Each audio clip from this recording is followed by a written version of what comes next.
¿Qué tal? ¿Cómo les va? Hace rato que nos vienen pidiendo que hagamos videos sobre cosas referidas al mundo del arte, de la cultura, y nosotros prometimos que lo íbamos a hacer, pero como siempre incumplimos las cosas que prometemos, hoy lo que les traigo es una charla que tuvimos con Javi del canal Filocrítica, de paso vayan a su canal a suscribirse, sobre estas cuestiones. Así que vamos con el video de la charla, pero antes acordate de suscribirte al canal si no te suscribiste, hacerte miembro del canal si todavía no te hiciste miembro, dejar un comentario cuando termines de ver el video sobre qué opinás de las cosas que hablamos, compartir este video con toda la gente que conozcas, compartirlo en tus redes sociales y también suscribirte a nuestras redes sociales, Twitter, Instagram, etc. Y si en lugar de hacerte miembro preferís hacer un aporte por única vez para colaborar con nuestro canal, puedes hacerlo si estás en Argentina a través de Cafecito y si estás en otro país a través de Coffee. Te dejamos los links acá abajo. Yo no puedo vivir si todo el tiempo no estoy repasando el capital. Cuando estoy trabajando el capital. Cuando salgo a pasear o a comprar a la feria, no sé manejarme sin un capítulo del capital para fijarme. Cuando voy a dormir, siempre llevo el capital a la cama. Si no, no puedo soñar con la final abolición del capital. Bienvenidas y bienvenidos a otro episodio del canal. En esta oportunidad tenemos a dos amigos del canal, dos conocidos para muchos, Javier y Julián de El Fundido. ¿Cómo están, chicos? Bien. ¿Qué tal? Bien, ¿Todo bien? muy bien. Así que, bueno, vamos a charlar un rato sobre algunas cuestiones. Relacionando un poco lo que es su canal con sus actividades, sea la docencia en música o la producción. ¿Cómo ven la Ujú. música dentro de lo que es la producción, no solo artística, sino también el proceso de producción capitalista? ¿Cómo se cruza ese plano?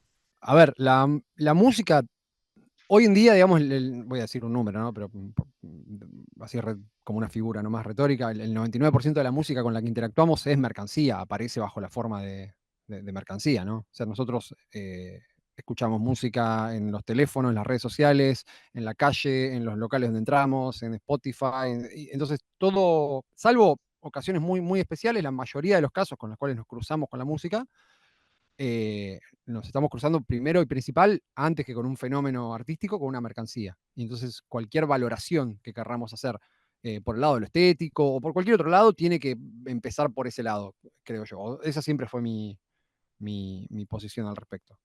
Una posición a la que llegué un poco, que terminé de entender ahora en estos últimos años con el marxismo, pero que siempre la intuí un poco, digamos. Creo que ahora la puedo describir mejor, nada más. Sí, incluso hasta ese punto de partida también permite ver con mayor nitidez, digamos, esos lugares por ahí más linderos em, o límites, digamos, como por ejemplo puede ser que estamos viendo cuando vemos un producto de que podemos llamar cabalmente de la industria cultural, que es el último tema de Shakira, lo que sea, y cuando tenemos que pensar, bueno, ¿qué tiene esto en común? ¿Cómo esto tiene algo, un trasfondo o algún fundamento común con lo que puede ser, no sé, unos chicos que se juntan en una esquina a rapear? Eh, Me parece que esta idea de esa forma mercancía que adquiere la música, incluso hasta echa luz sobre cómo funcionan aquellos resquicios, aquellos lugares donde el arte no circula como mercancía, pero de alguna manera se ve siempre como teñido, imbuido o afectado por las formas de circulación dominante, digamos. Entonces, hasta, qué Mm. sé yo, un coro amateur de jubilados que se reúne los sábados a la mañana, ¿no? En algún club barrial, que uno diría, bueno, esto no es una mercancía, no está circulando ni se produce como una mercancía, ni se intercambia como una mercancía, pero nunca deja de estar digamos, todo el desarrollo del lenguaje musical, hasta de los soportes físicos necesarios para llevar adelante alguna actividad artística de este tipo, nunca dejan de estar presentes y nunca dejan de ser en algún momento necesidades para incluso cuando uno pretende o cuando de hecho algún tipo de actividad musical, estamos hablando de música, pero artística en general, pretende, digamos, llevarse adelante. ¿Qué sé yo? Por ejemplo, si yo dibujo y pinto, estoy pintando en mi casa, pinto una acuarela, por ahí con suerte la subo a Instagram o se la muestro a mis amigos, eso no es una mercancía. Sin embargo, yo no solamente estoy expuesto a necesidades materiales absolutamente, digamos, evidentes, que es vender mi fuerza de trabajo para poder comprar los elementos que necesito para poder desarrollar esa actividad, sino que además estoy expuesto a lo que veo en Instagram, en Pinterest, en una película, en mis libros de arte. Entonces esa forma de circulación, como dice Julián, digamos, afecta, si no al 99%, tal vez incluso al 100% del mundo del arte. Esto no quiere decir que este aspecto mercantil sea el aspecto más importante o más interesante, no más importante, más interesante a mirar cuando uno va a afrontar un estudio de lo que ocurre, por ejemplo, en el campo de la música. Es un aspecto determinante, importantísimo, pero hay un montón de otras cosas que también suceden sobre las cuales se puede echar luz a través de enfoques que no parten digamos, de ese lugar. Si uno quiere hacer un análisis armónico de una pieza vocal del Renacimiento, y probablemente el Capital no te va a servir, aun cuando por ahí sí un punto de vista desde la crítica de la economía política o desde alguna perspectiva así de tipo marxista, dialéctica, que yo pueda echar luz sobre elementos muy interesantes de eso. Bueno, si vos querés entender, no sé, cómo surge no sé, un acorde con séptima, va a ser más difícil, ¿no? Pero bueno, yo estoy completamente de acuerdo con lo que dice Julián. Hay un aspecto que es el fundamento capitalista, digamos, que tiene la circulación y la producción del arte, que es absolutamente insoslayable. Claro, de alguna manera hay una especie de fetichismo musical, ¿no? En ese sentido. ¿En Una qué especie sentido? de música cosificada o reificada, Mm, sometida a los parámetros de producción capitalista, donde, bueno, la música tiene que tener una especie de rendimiento, eh, sí. una especie de producción en serie. Hablando de la producción hoy, por ejemplo, no sé, hace poco Bad Bunny se enojó, creo que se habrán enterado, porque una inteligencia artificial sacó una canción como si fuera de Bad Bunny y a los fanáticos les gustó. Claro. Lo compartieron en el grupo de WhatsApp de fans así de Bad Bunny, y el tipo se enojó, expulsó a no sé cuántos del grupo, no sé. Claro. Eh, Ahora, es llamativo porque, digamos, cualquier persona que trabaja con ChatGPT o cualquiera de esas cosas, y ni hablar de los que a veces tenemos que usar herramientas de estas de inteligencia artificial, entre comillas, ya más dedicadas a cuestiones específicas, sabemos, cualquier persona puede ver, digamos, que en muchos sentidos son muy limitadas, que devuelven cosas muy, muy formulaicas y muy cuadradas, por decirlo de alguna forma. Entonces es muy gracioso que, que efectivamente se pueda confundir algo hecho por una inteligencia artificial con la obra real del tipo, ¿no? Te dice mucho sobre cómo, nada, sobre los parámetros de la música que existen hoy.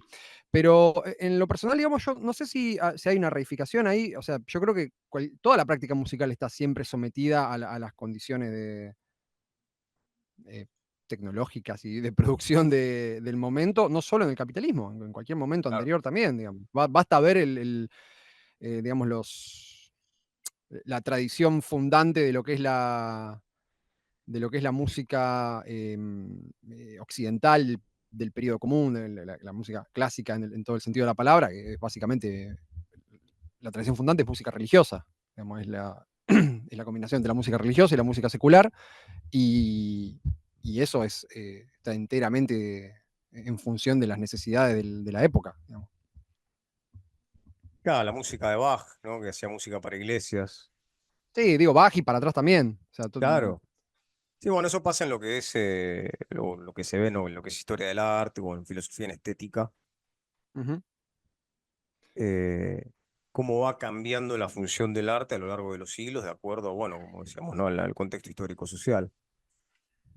Bueno, Eh, claro. Decime. No, decís que, bueno, la música en algún momento sirvió para, digo, la música que hoy se considera como, de vuelta, lo que decía recién, por ahí como fundamento o como de la cual es imposible escapar cuando se trata de entender la historia de la música occidental, que es la música religiosa, medieval y para adelante. Música dedicada a Dios, y hoy en día, digamos, la música está dedicada al capital, así que tampoco hay mucha diferencia, ¿no?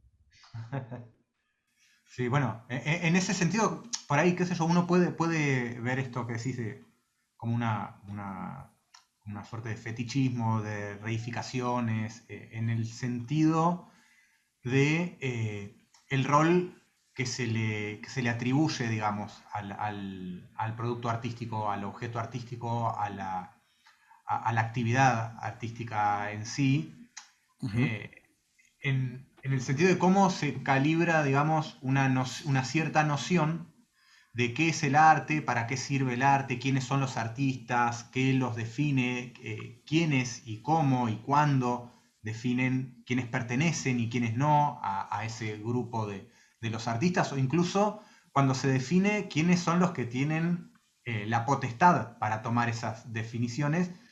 Sí, muchas veces uno ve que entran en circulación y se activan una serie de conceptos o concepciones y categorías que más sirven a reproducir eh, el, ese papel que juega el arte en la sociedad, sea como mercancía que circula en el contexto de la valorización del capital o sea por su efecto en el mundo de lo simbólico y de lo ideológico, y uno encuentra que esas categorías, esas concepciones, esas ideas acerca de eso, muchas veces no dan cuenta de la realidad del objeto. Entonces uno tiene ideas sobre lo que es un artista que no hablan de lo que en realidad es un artista, sino de la idea que de un artista es necesario que se tenga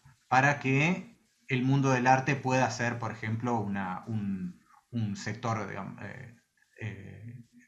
productivo dentro del mundo capitalista. La idea del artista genio, del artista como ente individual, las ideas que se pueden tener eso, acerca del talento, las ideas que se pueden tener acerca de quién produce el arte, por ejemplo, si Mm. realmente lo que hace Bad Bunny lo hace Bad Bunny, o hasta, o sea, dónde se corta la línea en la que uno pueda considerar que una persona es un artista con respecto a la producción de material artístico. O sea, el ingeniero de sonido que colabora con el lanzamiento del producto final, ¿es o no es parte de ese mundo de la producción de una pieza de arte? No, hablemos de Bad Bunny o del que sea. El que hace, no sé, tareas que tienen que ver con el mundo técnico, ¿no? O sea, Sí, sí, cómo sí. se genera, digamos, una noción en la cual, por ejemplo, todo lo que tiene que ver con el proceso de explotación y de producción de la plusvalía queda completamente invisibilizado. Entonces vos tenés la idea de que bueno, los artistas son los grandes nombres y el arte es ese mundo de la creatividad y de la innovación y de la genialidad. Y si uno mira el mundo, lo que es el mundo del arte, tenés por un lado que más que el mundo de la innovación parece ser el mundo de la convención. Y la innovación juega papeles importantes en momentos específicos. Y después tenés todo un mundo de trabajo y de producción de valor y no solo del valor mercantil, sino de aquellos atributos que hacen a la valoración, no a la valorización, sino a la valoración, o sea, al reconocimiento de una pieza como pieza artística que no se lo tiene en cuenta y que es trabajo vivo, digamos.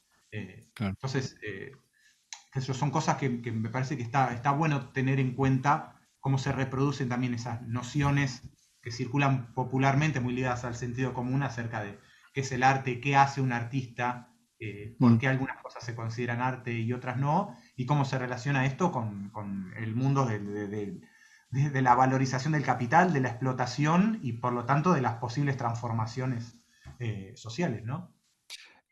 Una cosita para agregar, en el mundo de la música específicamente, esto ya está inclusive ya cristalizado. Por ejemplo, yo trabajo mucho, una parte de mi proceso de trabajo, a veces, para hacerle una gauchada a mis clientes, es subir su música a Spotify, ¿no? La música que finalmente hice yo, generalmente. ¿Entendés? O sea, es muy común para mí, parte de mi trabajo es que venga una persona y diga, tengo una idea para una canción. Y esa idea es simplemente un concepto que tuvo la persona, ¿no? Un disparador nada más, pero probablemente yo componga la música, yo grabe las guitarras, los teclados, haga el arreglo, la producción, la composición misma de la música la escriba yo, la letra probablemente la escriba yo, o contrate yo un letrista, o le consiga a esa persona un letrista, o consiga yo un equipo de músicos para que hagan las grabaciones.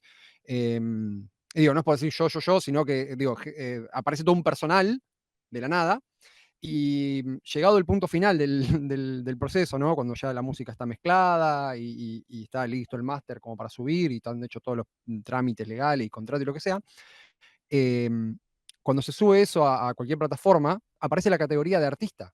Es decir, uno tiene la posibilidad de simplemente listar los créditos de la canción y ahí aparece el compositor, uno puede poner compositor tal, cantante tal, no sé qué tal, artista. El artista es simplemente esta categoría aparte, que es la persona que va a poner su nombre. ¿Me explico? O sea, por Claro. ejemplo, después yo les puedo hablar hay discos enteros en Spotify que están enteramente hechos por mí, pero que figura a nombre de otra persona. Y más allá de eso, ¿qué quiere decir esto? Que ahí hay una categoría que está absolutamente asumida y cristalizada por la industria. Hay una cosa que se llama el artista. El artista es no necesariamente el músico, que puede ser y en muchos casos lo es, no necesariamente el cantante, que puede ser en muchos casos lo es, no necesariamente un bailarín, es todo junto. Es una persona que puede o no cantar, bailar, ser un personaje público, ser un nombre también. ¿Se entiende? Esto que dice Javier yo creo que ya está absolutamente asumido, cristalizado y convertido en una categoría dentro de la propia industria. Cuando uno habla de Madonna o de Shakira o de Beyoncé o de Lali o de Charly García, no está hablando de una persona que canta o toca un instrumento, está hablando de todo un universo simbólico que se construye alrededor de esa persona y toda una gama de disciplinas en las que esa persona se mete y con las cuales esa persona también trabaja con equipos determinados en cada una de esas disciplinas. Y el artista es esa figura, pero que ya está absolutamente asumida por la industria. Y que sirve, entre otras cosas, como dice Javier, para invisibilizar el trabajo que hay alrededor de decenas, de cientos o miles de personas que van desde la persona que está tomando que está haciendo tarea administrativa en la puerta de la discográfica, hasta el tipo que está en la última instancia del mastering ahí sentado en la sala. Y pongo el ejemplo mío, porque generalmente yo trabajo y yo hago cosas digamos, de muy poco calibre, por ahí soy yo y 2 o 3 colaboradores más, o algo así, pero en los trabajos de artistas grandes hay verdaderamente equipos infinitos de personas involucrados. Claro. Claro. Perdón, sí, te estaba por Sí, Javi, interrumpir. sí.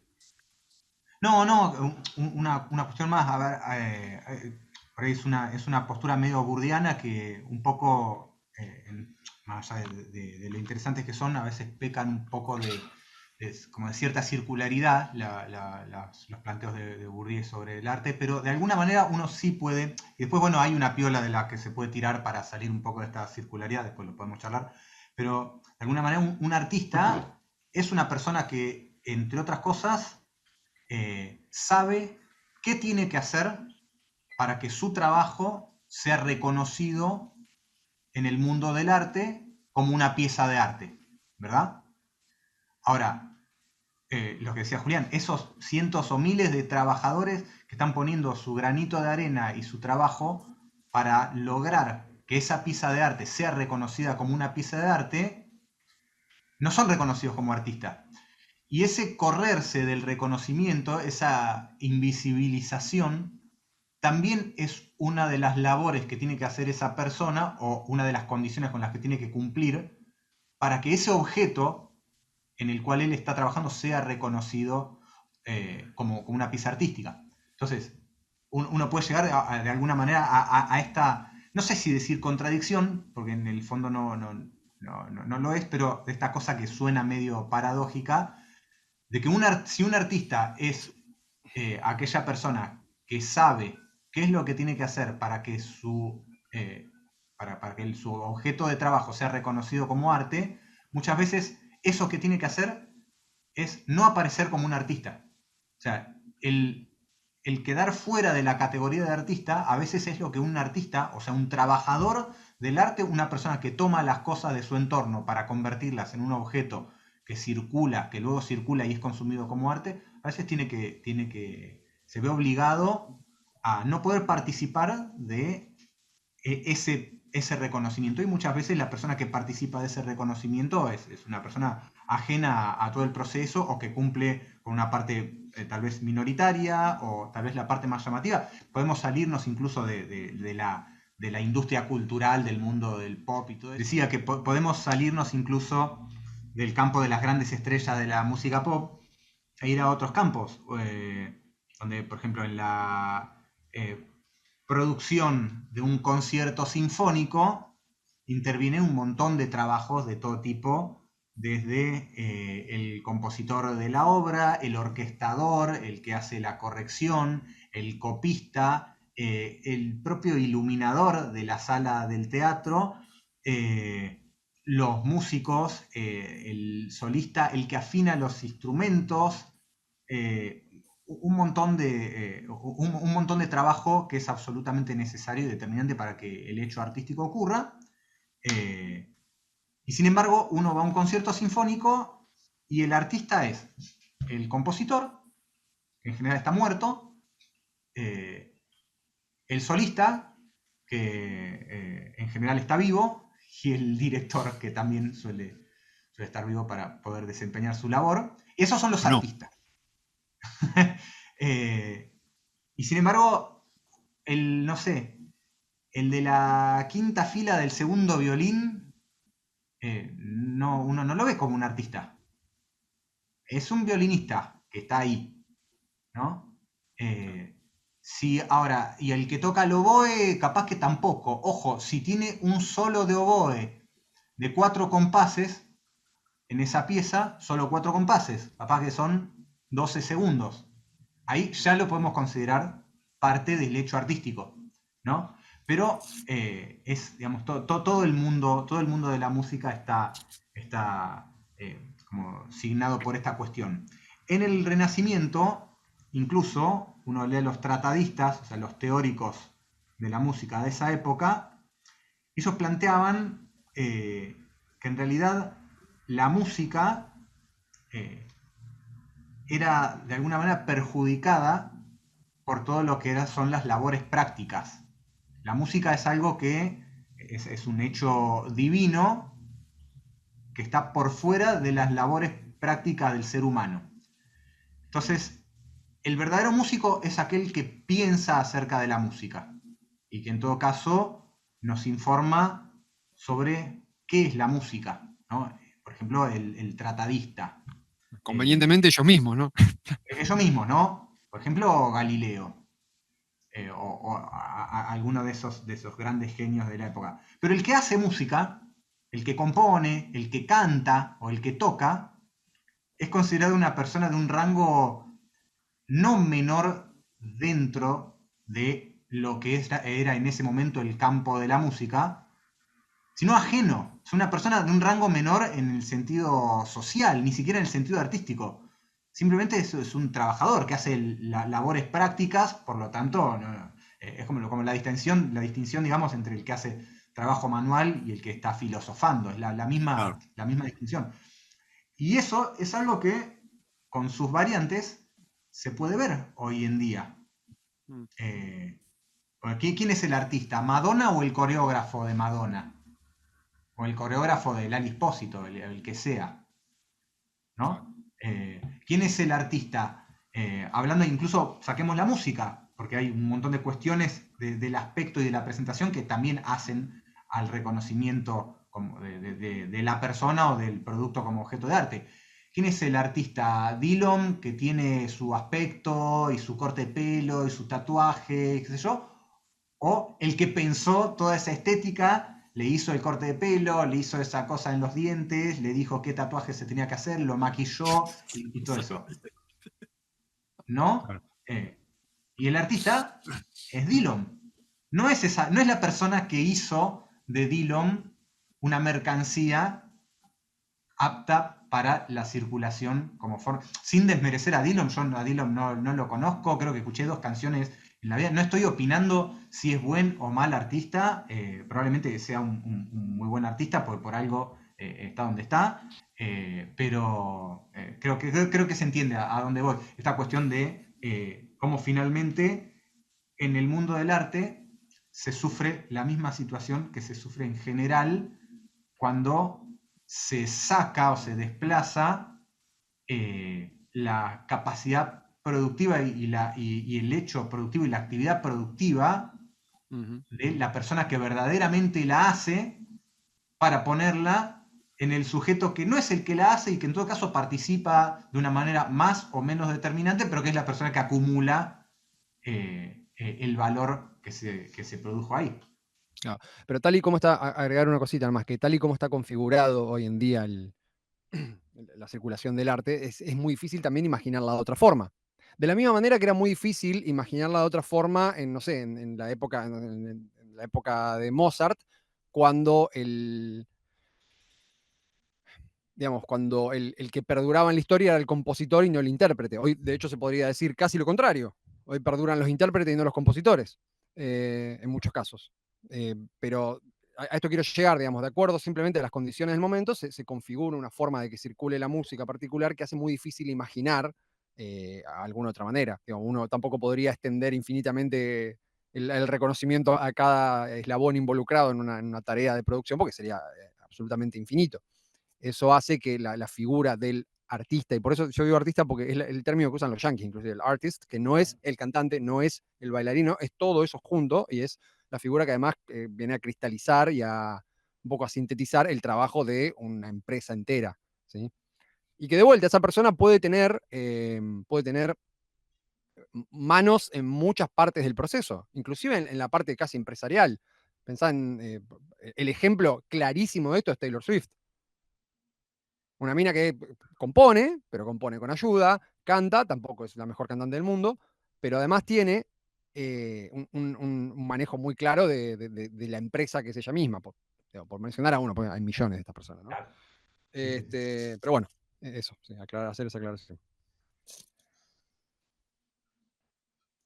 Se desapareció. Acá estoy, se me desconectó la cámara por un segundo. Ahí está. Ah, ok, ok. Em, sí, se me vienen un montón de cosas a la cabeza. Por un lado, lo que mencionaba Javi, ¿no? Esta vieja distinción entre, como lo llamaban los medievales, ¿no? La vita activa, la vida activa, la vida productiva y como decían en latino, la vita contemplativa, la vida contemplativa, teorética. Em, en la antigua Grecia, el trabajo manual, a diferencia de nuestra realidad actual, atravesada por la modernidad, el capitalismo, donde, como se dice, ¿no? El trabajo dignifica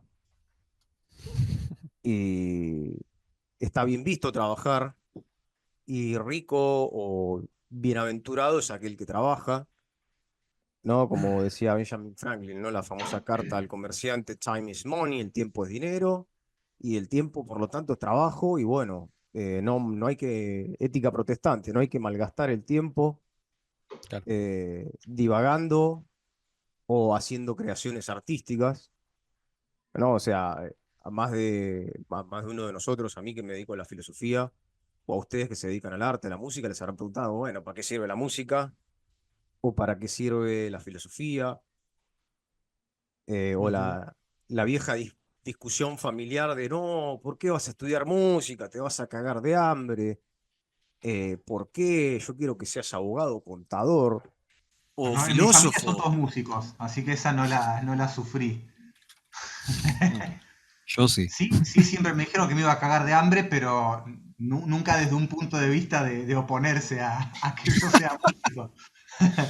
O sea, siempre lo tuve en claro, pero siempre tuve apoyo absoluto en que me dedique a la música y al arte en Claro. general. Claro. Bueno, a mi hermano le pasó porque mi viejo no sé qué quería que estudie. Él había dicho de chico que quería ser guía de turismo y cuando cumplió los 17, 18, mi viejo lo mandó a estudiar guía de turismo y se quería matar porque no era lo que le gustaba, él quería tocar el bajo, estaba en Claro. otra. Claro. Así que fue toda una... Lo aceptaron, sí, pero fue como, uy, ¿de qué vas a vivir? Entonces, toda esta noción hiperindividualista que nace con la génesis de lo que sería lo que el historiador Romero llama la mentalidad burguesa. Romero tiene un libro que se llama Historia de la mentalidad burguesa, de cómo, bueno, se va gestando esta noción eh, hiperindividualista que nace con la modernidad, Ujú.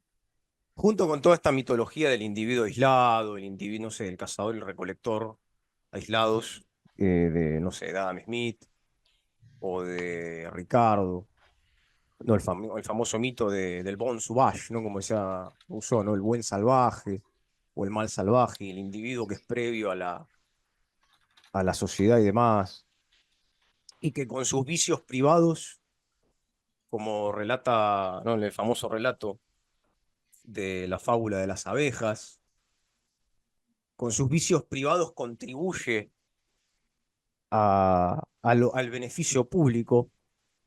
Ujú. Eso en la antigua Grecia, por ejemplo, no existía. El individuo y que vivía por y para sí mismo, Ujú.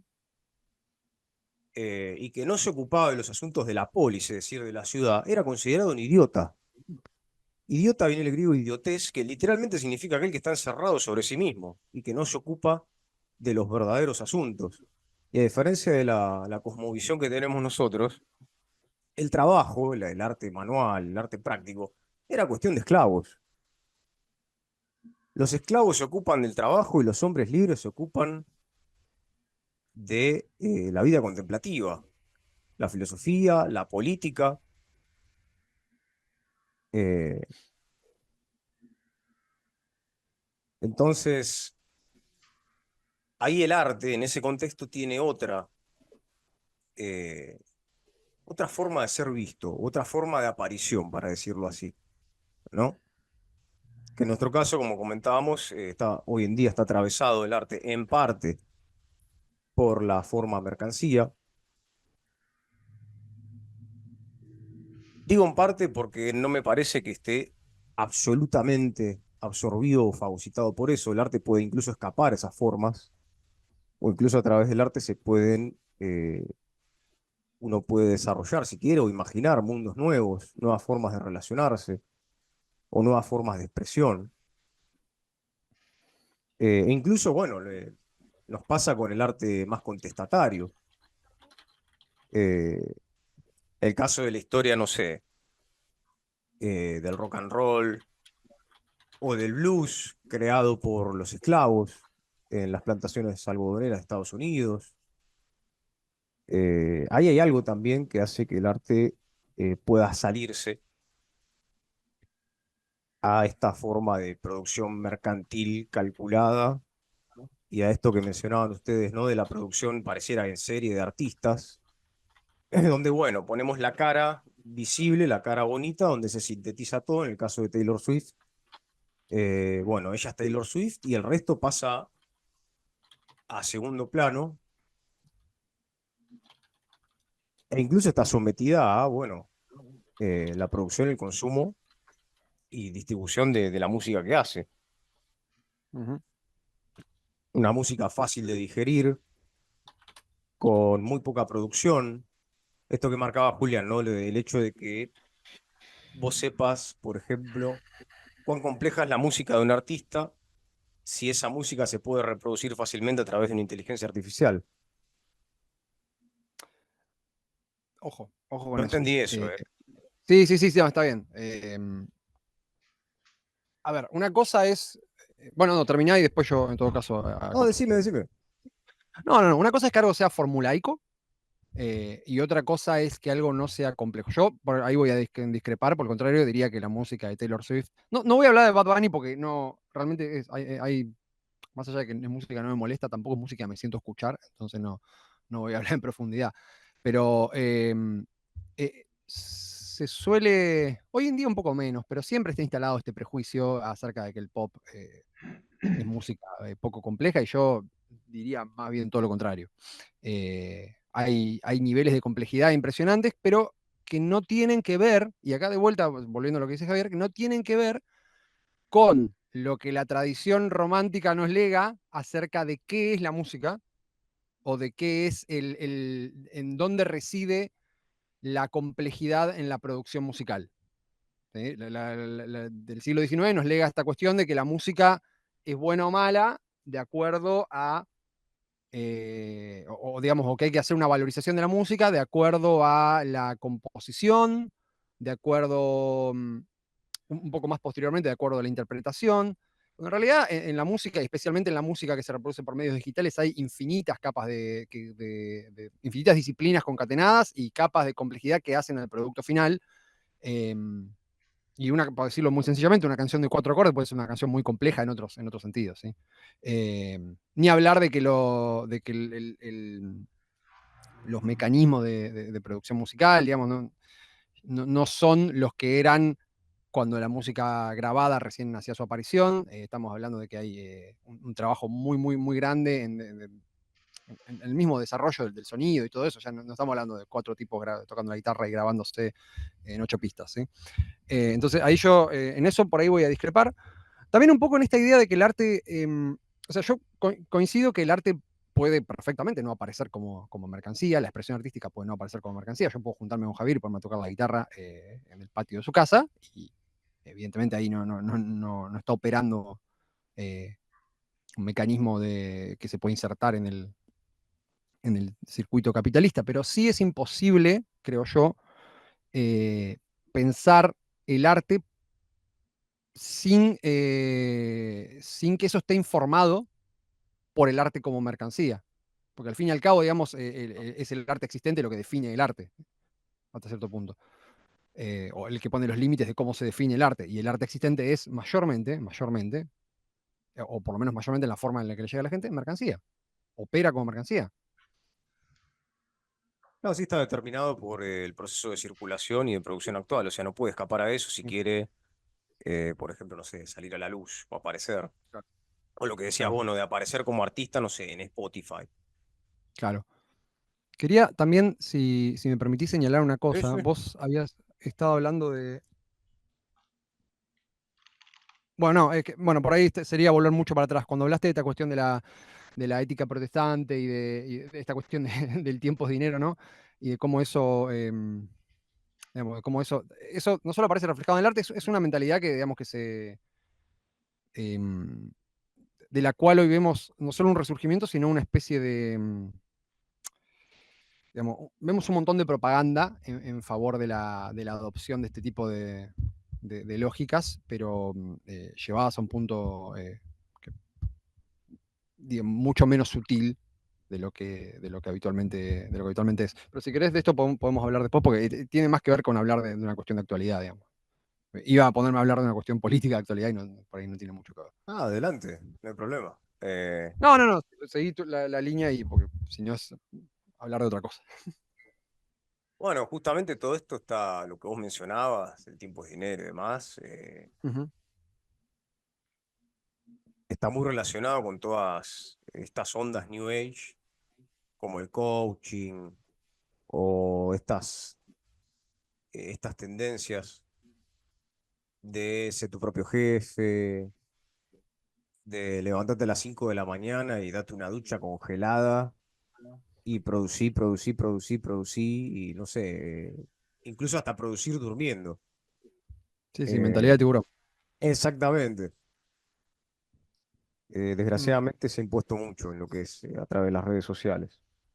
Sí, el tema es que esta idea de que, bueno, ya tiene poco que ver con el arte esto, ¿no? Pero esta idea de que em, digamos, de aceptar felizmente la, ¿cómo se dice? La mercantilización, el commodification de cualquier aspecto de la vida, em, es algo que además, o sea, cuando se normaliza, que se lo acepta felizmente, entonces aparece ya un discurso digamos, de presión de ese tipo de lógicas sobre todo aspecto de la vida cotidiana, inclusive sobre aquellos en los cuales esto ya está presente. Nada, pensaba en estas cuestiones que hoy en día se discuten tanto, ¿no? Sobre, por ejemplo, si hay que evaluar la investigación científica en base a si efectivamente vos ves cómo produce dólares en tiempo real. Entonces vos tenés unas personas, vos tenés un Juan Pérez, digamos, explicándole a un doctor del CONICET por qué lo que hace no vale porque no es redituable en el momento. Pero bueno, nada. Lo que dijiste originalmente me hizo acordar un poco a eso, pero Claro. por ahí es un tema Bueno, distinto. esto lo señalan, hay dos biólogos y filósofos, Mm, uno es Lewontin y el otro es Levins. mm, Los dos se llaman Richard. eh, Tiene un libro que se llama El biólogo dialéctico. sí, Hablan de un montón de cuestiones de biología, filosofía, y bueno, hay un capítulo que se llama The Commoditization of Science, o sea, la mercantilización de la ciencia. Y esto que viven los científicos, que están completamente sometidos a la producción capitalista, en el caso de los laboratorios y demás. Bueno, algo parecido podría pasar o pasa incluso como decíamos, ¿no? En el campo artístico o musical. claro. Si yo les pregunto, ¿qué es la música para ustedes? Es una pregunta complicada esa. Es Ah, como preguntarle a un filósofo qué es la filosofía, ¿viste? Que claro. antes de empezar a contestar tenés que hacer un montón de Un exordio. aclaraciones. Eh, Mirá, a ver, Vamos con el hay- exordio. viste que cuando le preguntan o cuando él se pregunta, volviendo a Bourdieu, ¿no? Que ya te digo, a mí siempre me pareció que incurre en algunos pensamientos medio circulares, pero de alguna manera tiene, hay algunas piolas de las que se puede tirar para salir de esa circularidad. Y me parece, más allá de que tiene un tono medio marginalista también en cómo piensa en general las relaciones siempre como mercados, el mercado matrimonial en las comunidades rurales de Francia, no sé qué, toda esa cuestión. Pero viste que él, cuando se pregunta, bueno, ¿qué es el arte? La respuesta que da es, y le pone como punto de partida, de todas formas, no es como punto de llegada, sino como punto de partida, el arte es lo que los artistas dicen que es el arte. Y después se puede afilar un poquito, es lo que aquellos que participan en el campo artístico y por lo tanto tienen la potestad de definir qué es lo que forma parte de ese campo, dicen. Entonces, de alguna manera, uno como que nota una diferencia ahí con respecto a otros campos más fáciles de definir, porque ¿qué es manejar un taxi? Bueno, ¿es lo que los que manejan taxis dicen que es manejar un taxi? ¿O es subirse a un auto al cual se pueden subir pasajeros y te pagan para que lo lleves a otro lado? ¿No? Entonces, a uno le aparece un poco la pregunta de, bueno, si se puede definir un universo que está dentro específicamente del campo simbólico, incluso que su materialidad, digamos, se manifiesta dentro del campo simbólico. O sea, en ese sentido, no habría que hacer una distinción entre simbólico y material, porque la producción simbólica es parte de la vida material del ser humano. pero uno entra en un montón de condicionantes, como bueno, uno tiene lo que es considerado arte hoy, que es diferente de lo que era considerado arte antes, o de lo que puede ser considerado arte más adelante, qué sé yo. El cine tuvo que disputar su entrada al mundo del arte, la fotografía entiendo que también, otras disciplinas han entrado al mundo del arte a ser consideradas arte de forma casi diría sin discusión, qué sé yo. Hay gente que habrá discutido si el arte digital, si la ilustración digital es o no, pero a nadie le cabe duda, no hay un gran debate sobre si un dibujante, un ilustrador digital es o no un artista plástico, eso está claro para todo el mundo. Y ahí entra la cuestión de la disputa, de que hay una disputa en cuanto a qué se puede considerar y qué no se puede considerar arte. La propia lógica del mundo artístico impone lo que decíamos antes, de si de quiénes pueden ser considerados artistas y quiénes no, y hasta qué punto eso es necesario para que una pieza de arte circule. Yo soy más partidario de mirar la cuestión de la producción, de la disciplina artística. Y el arte es aquella actividad que está relacionada a algo que ya es considerado una disciplina artística. Algo que hoy no es una disciplina artística podrá ser considerado mañana disciplina artística, posiblemente. Algo que hoy se considera una disciplina artística mañana podrá dejar de serlo también, pero yo prefiero mirarlo, y esto no de ninguna manera agota la discusión, sino que abre a su vez un montón de otros problemas. Pero yo lo miro más así. Si uno va a las disciplinas, bueno, tocar la guitarra es tocar música, y la música es una disciplina artística. Entonces uno después puede discutir en qué rango o bajo qué categoría, digamos, una persona participa desde el mundo del mundo del arte. Difícilmente uno puede decir que alguien que sabe 3 temas de Calamaro participa de igual manera del mundo del arte que, no sé, el propio Calamaro, o que Charly García, o John Williams, el guitarrista, o Narciso Yepes, ¿no?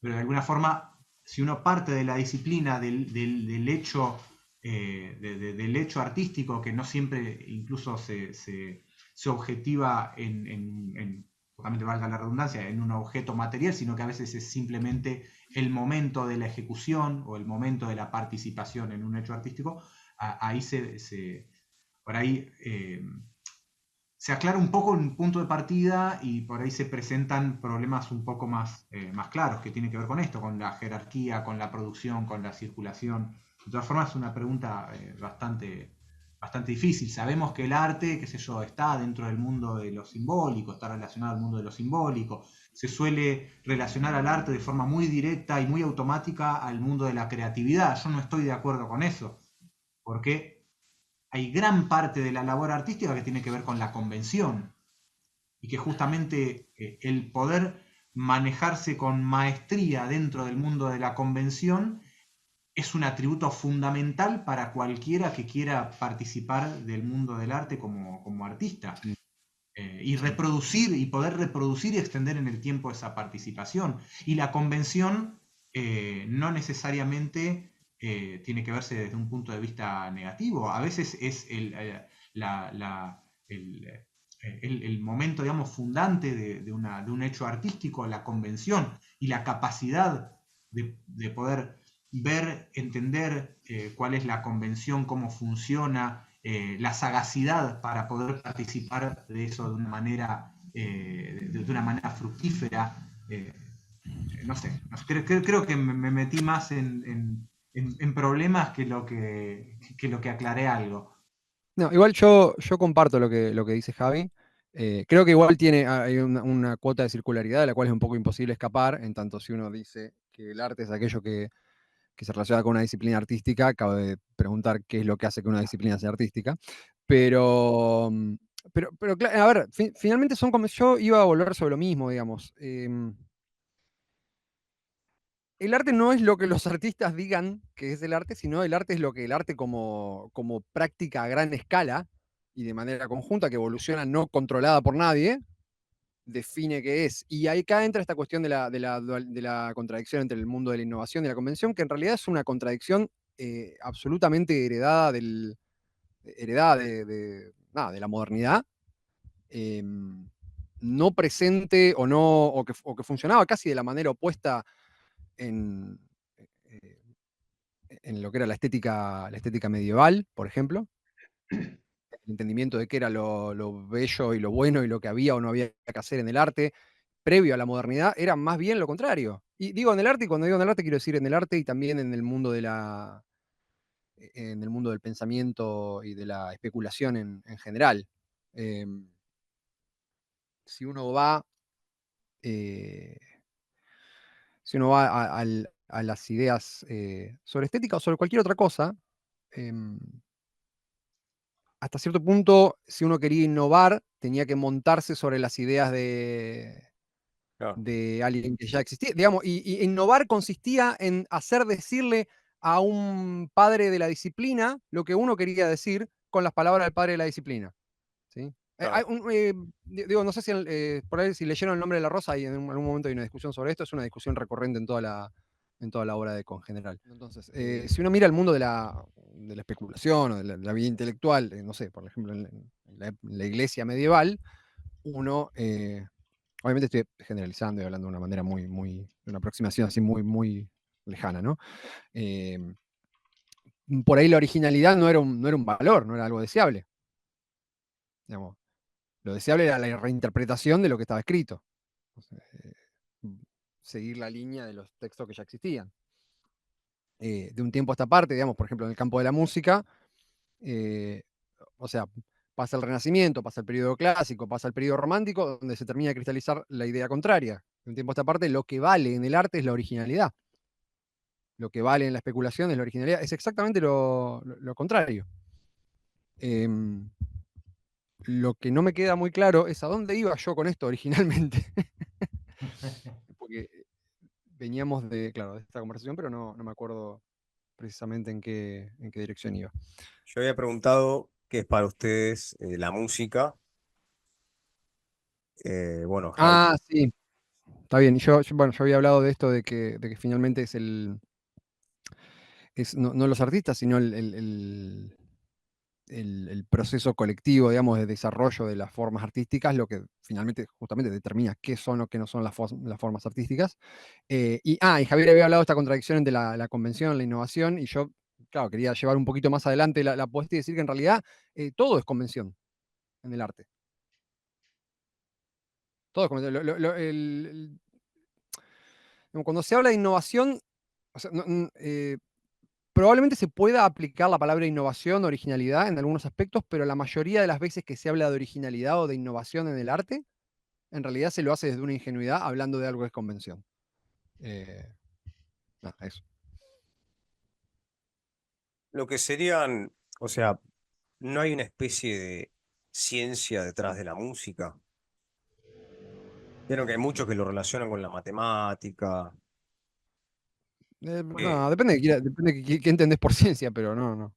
Claro, Sí, a ver, cualquier fenómeno se puede estudiar desde, qué sé yo, desde distintos puntos de vista y desde diferentes disciplinas científicas, ¿no? O sea, uno Sí. puede ver la matemática de la música, la física de la música, claro, por ejemplo, el campo de la acústica está relacionado tanto a la física como a la neurociencia. Uno, qué sé yo, claro, se podría analizar, no sé, eso, el manejo de un taxi desde el punto de vista de la física, obviamente. claro. Sí. Y hay gente que utiliza como material musical también elementos, por ejemplo, la matemática, ya no desde el punto de vista de analizar matemáticamente los fenómenos musicales, sino que usan recursos matemáticos como fuente, digamos, temática para la música. En vez de pensar la música, no sé, en función del lenguaje tonal, se piensan las relaciones en función de distintas formas de ordenar la cosa en cuanto a los números. Pero entiendo que vos te referís a si hay una, así como se podría definir de forma más o menos determinante, un método científico detrás de toda ciencia, si uno podría decir, bueno, hay un método musical o un método artístico cuya aplicación define qué es y qué no es arte. Y es medio raro porque uno hoy puede considerar arte cosas que en otra época no lo han No. sido, no han tenido la función de ser arte, y hoy uno las puede considerar piezas artísticas. Sin embargo, sería muy raro que hoy consideremos, no sé, los trabajos sobre alquimia de Newton Mm, como conocimiento científico, claro. ¿no? Es como esa revalorización medio difícil en el mundo de la ciencia. Pasa muchas veces lo contrario, cosas que son consideradas rigurosas en términos científicos dejan de serlo por el propio avance de la ciencia. Claro. Yo me acordaba de, bueno, estas disputas similares hay en filosofía. Por ejemplo, en la Edad Media, uno de los métodos o de las formas de enseñanza dentro de las escuelas de pensamiento, lo que se conoce como la escolástica, se basaba justamente en la lectura y comentario de textos. Y si uno quiere saber, por ejemplo, qué pensaba Santo Tomás de Aquino en metafísica, Mm, o en física, o en ética, tiene los comentarios de Tomás de Aquino a la metafísica de Aristóteles, la física claro. de Aristóteles, la ética a Nicómaco de Aristóteles. Y bueno, está esta vieja disputa de, bueno, ¿qué es Santo Tomás de Aquino? ¿Es un filósofo? ¿O es, eh, o simplemente, como decía Humberto Eco, ¿no? Bautizó a Aristóteles y voilà, tenemos filosofía medieval. Ah, Y bueno, bueno, yo, es lo que estaba diciendo, claro. claro, De que el comentario era digamos, en lugar de la innovación estaba el comentario sobre lo que ya existía, y ahí es donde se colaba, en todo caso, visto a posterior, lo que puede considerarse como originalidad. claro. Entonces, yo he tenido colegas o profesores especialistas en filosofía medieval que defendían que sí, que ahí había filosofía y había una creación auténtica, Mm. aunada con lo que sería no solo la enseñanza, sino también lo que es la historia de la filosofía, porque no se puede hacer filosofía sin historia de la filosofía, ¿no? Así como no se podría hacer música, digamos, sin una historia de la música y toda una tradición previa, o esto que ustedes llamaban, ¿no? Esta especie de normalidad, ¿no? Lo que Kuhn, el epistemólogo Kuhn, llamaba la ciencia normal, es decir, la forma habitual de hacer ciencia en un determinado periodo histórico, bueno, se podría aplicar también a lo que es la música, ¿no? Entonces había muchos, tengo colegas que para ellos, por ejemplo, en la Edad Media no hubo filosofía. O sea, la originalidad estaría en Platón y Aristóteles y bueno, en San Agustín o Santo Tomás tendríamos una especie de réplica o de reproducción con algunos matices, eh, pero no sería filosofía como tal.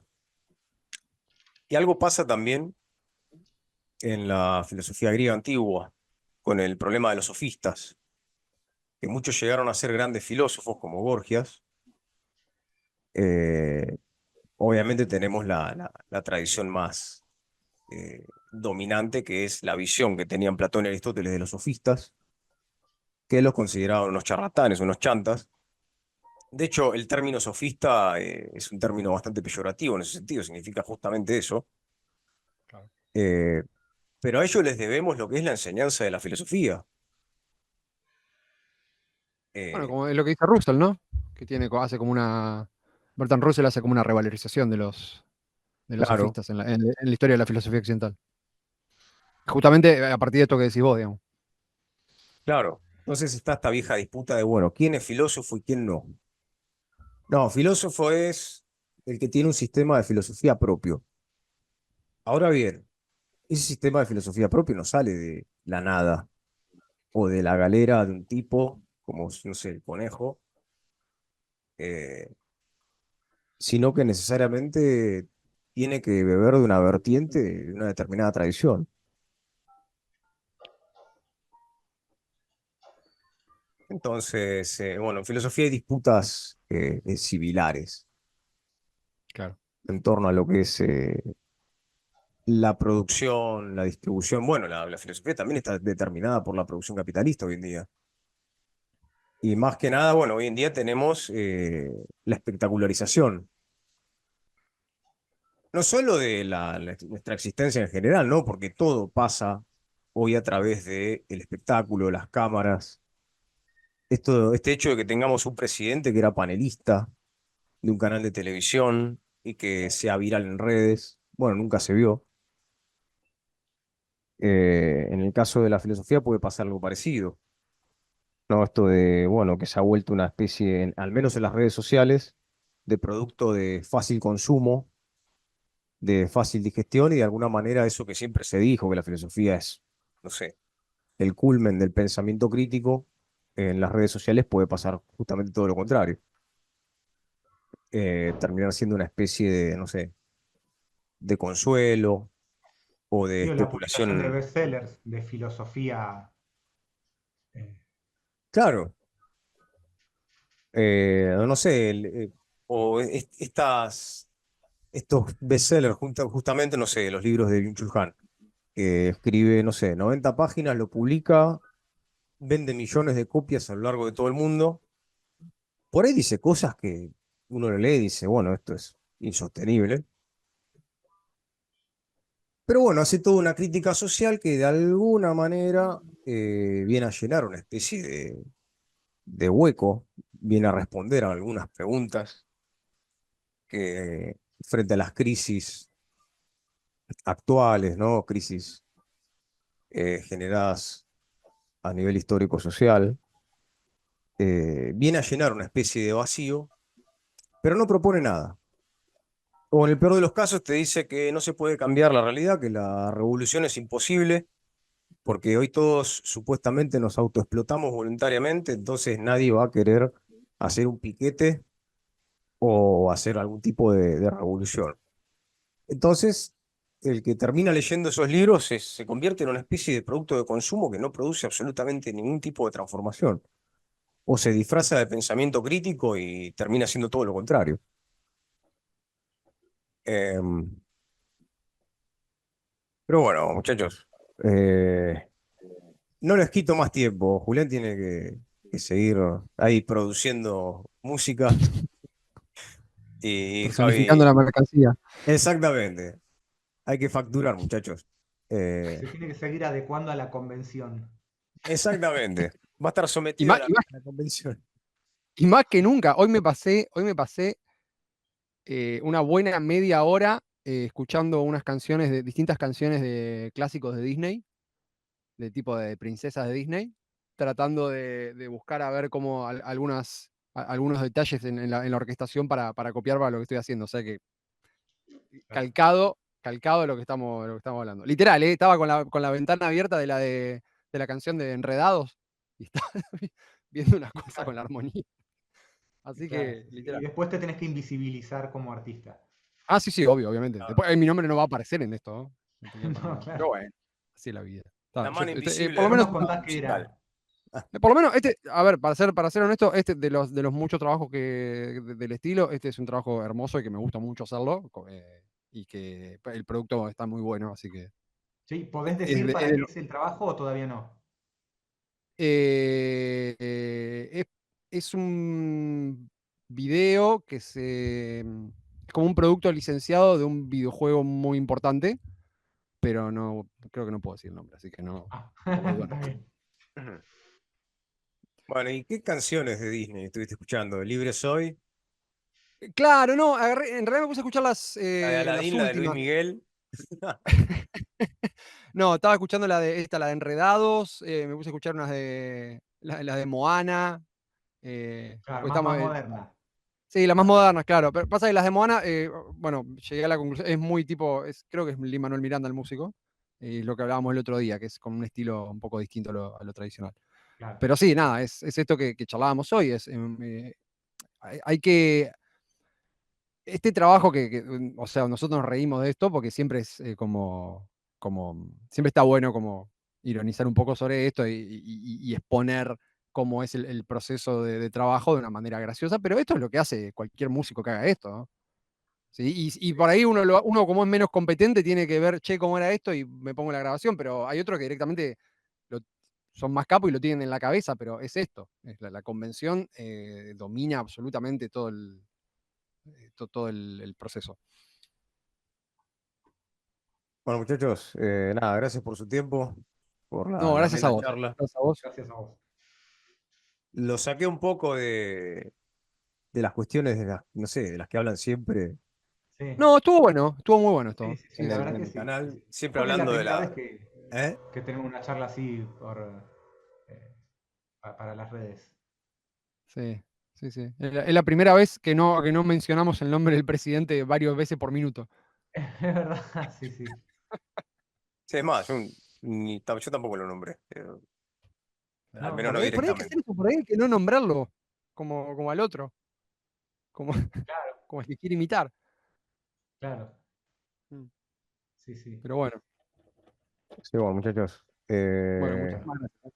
nos estaremos viendo la próxima. Dale, dale, como Les quieras. dale, mando un abrazo buenísimo. grande y bueno, Abrazo para a, vos. a seguir produciendo Dale, música. chau, chau. Dale, dale.